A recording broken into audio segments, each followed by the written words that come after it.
आओ एक लड़की की प्रेरणादायक कहानी सुनाएं जो बहुत गरीब है और अपने पुरानी से घर के बाहर बैठा हुआ है। उस लड़की का नाम शंकर सिद्धू है जो एक सड़क किनारे बेंच पर बैठा अपनी गरीबी को कोस रहा था कि मेरे माता पिता इतने गरीब क्यों हैं। वो ये देखकर बहुत उदास और दुखी होता है कि उसके माता पिता बाजार में भीख मांगते हैं। वे लोगों के आगे गिड़गिड़ाते हैं। एक दिन वो बाजार में माता पिता को देखकर वापस आ रहा होता है और उसने मन में कुछ कर दिखाने की ठान ली। उसने स्कूल जाने और पढ़ाई करने का इरादा बना लिया और स्कूल की ओर चल पड़ा। वो खुश था कि अब वो भी पढ़ने लगेगा। कक्षा में वो अकेला ही बैठा होता है। उसे पढ़ने में बहुत रुचि थी। वो बहुत ध्यान से सुनता और प्रश्न भी पूछता रहता। स्कूल में उसकी कक्षा के बच्चे उसे गरीब समझकर भेदभाव करते थे और बहुत कम ही उसे अपने साथ बुलाते थे। एक दिन सिद्धू अपने कक्षा अध्यापक के पास गया और अपने घर की गरीबी के बारे में बताया। फिर अध्यापक ने उसे स्कूल के प्रिंसिपल के पास भेज दिया। फिर वो प्रिंसिपल के पास जाकर पढ़ाई में मदद के लिए प्रार्थना करने लगा।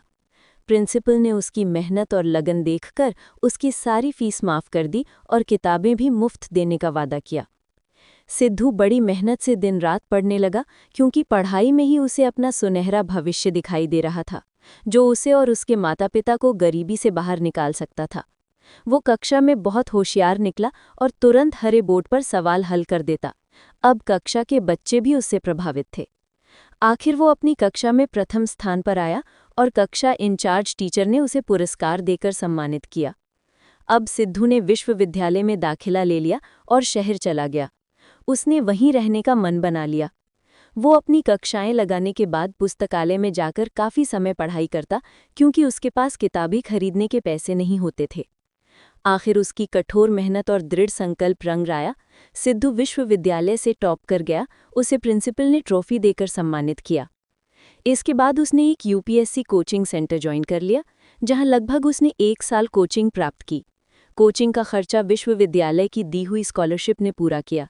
वो कोचिंग सेंटर की बड़ी लाइब्रेरी में दिन रात पढ़ता, जहां दुनिया भर के ज्ञान की किताबें रखी थीं। 1 साल बाद वो यूपीएससी के पेपर में बैठा। उसने पेपर बहुत सोच समझकर और आत्मविश्वास से दिया। जब रिजल्ट आया तो उसकी खुशी का ठिकाना नहीं रहा। वो यूपीएससी क्लियर कर गया था। उसने अपने माता पिता के साथ खुशी साझा की।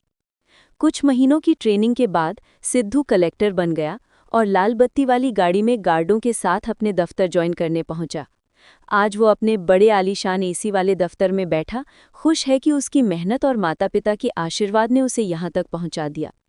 एक दिन उसने समय निकालकर अपने पैतृक गांव का रुख किया, जहाँ आज भी बहुत गरीबी थी। वो गांव के गलियों में घूम रहा था, जहाँ कभी वो बचपन में खेला करता था। गांव के लोगों ने इकट्ठे होकर उसका स्वागत किया और उससे गांव को सुधारने के लिए मदद मांगी। सिद्धू ने गांव के बच्चों को अधिक से अधिक पढ़ने के लिए प्रेरित किया।